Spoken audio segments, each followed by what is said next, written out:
nó cứ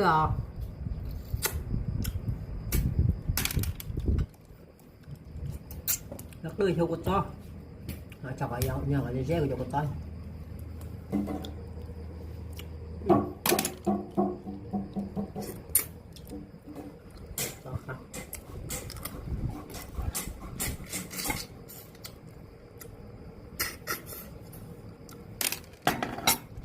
tiến hành xong nó có chót đùa hai con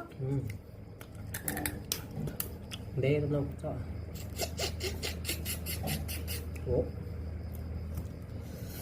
nó vậy có mà lúc bây giờ xé nó có mãi ăn cổ mà bắt chấp là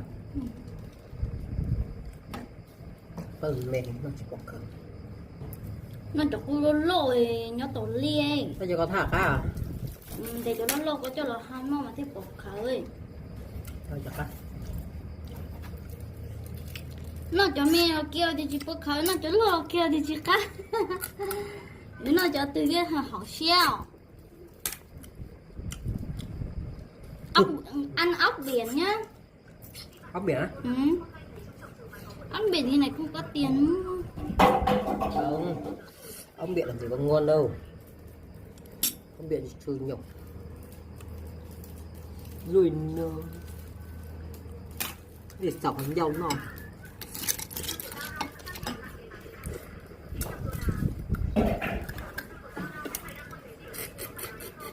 mình ăn được flake con chỉ tao nó còn một bên này nó tiền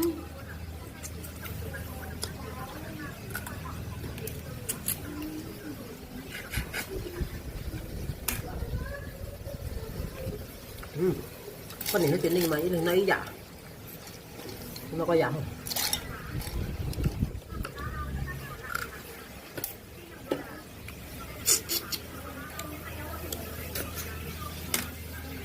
ta chỉ bỏ là mua à như bé nó mà 2 kg à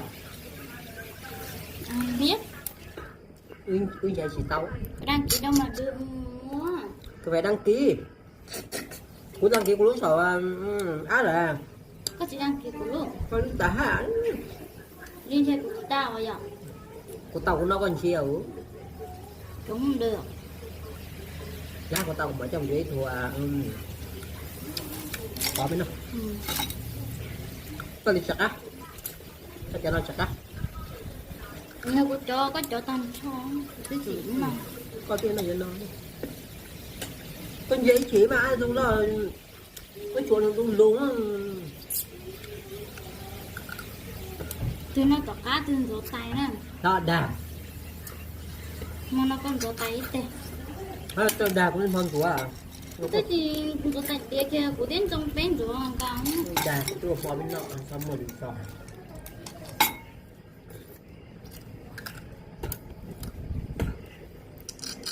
mà bỏ nó cứ mà bỏ cho nó đuôi à cứ ăn đi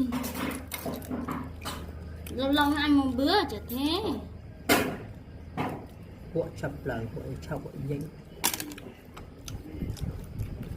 cũng hình đấy à em chưa sợ gì mẹ nó quên luôn rồi con phải cười bây giờ không phải đứa từ một nhận đo xí ta là nhện nó cười của nè coi những nó cho nó cái cá chập này nè của tuyến nó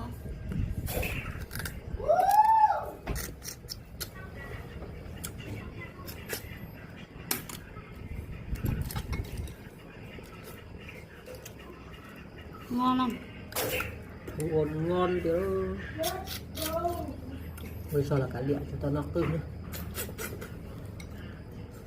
chẳng thế với mồm gì chặt vậy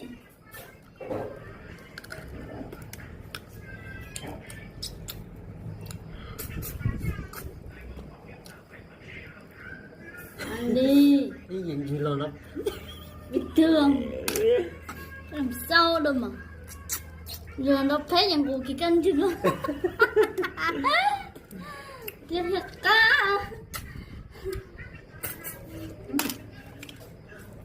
Nó tập rất là chuyện dịu rồi. Cứ chỉ ăn vặt thôi. Nó rồi một chỉ trong mò nó chỉ trong. Phát kìa. Nghĩ dù mà dù thích rồi nó bình thường nó rất là chắc quán bia mà ít thiết cứ nó mà rồi học cho hôm bia trên tá su cái bao rồi. Không có bao. Là một lý do nè.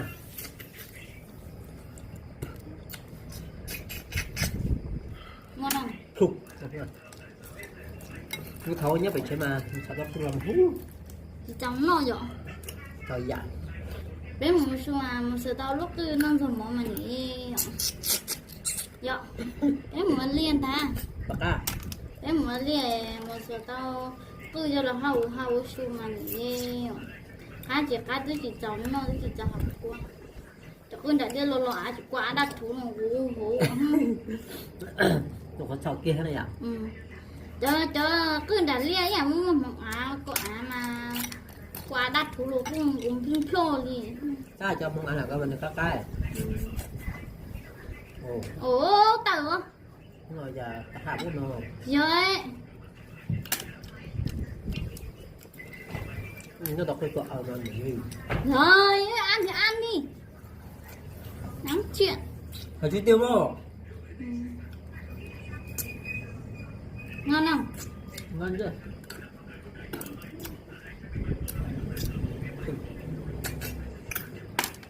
Tiền Tôi các thị thảo đúng rồi. Ai hả? tiền Hay à tôi tự giới thiệu. Tôi tên là Khoai. mà nó cứ phải ở đây ít cho cứ là hậu tụi chị chế nó mặc tụi chị chế mà nó khoan khá đi tiền. Bây giờ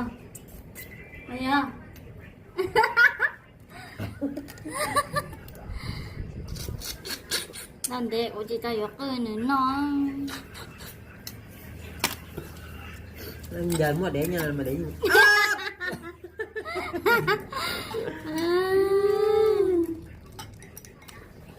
đang nói phết tí cho ngoài mà cứ Chị đang nói phép đây.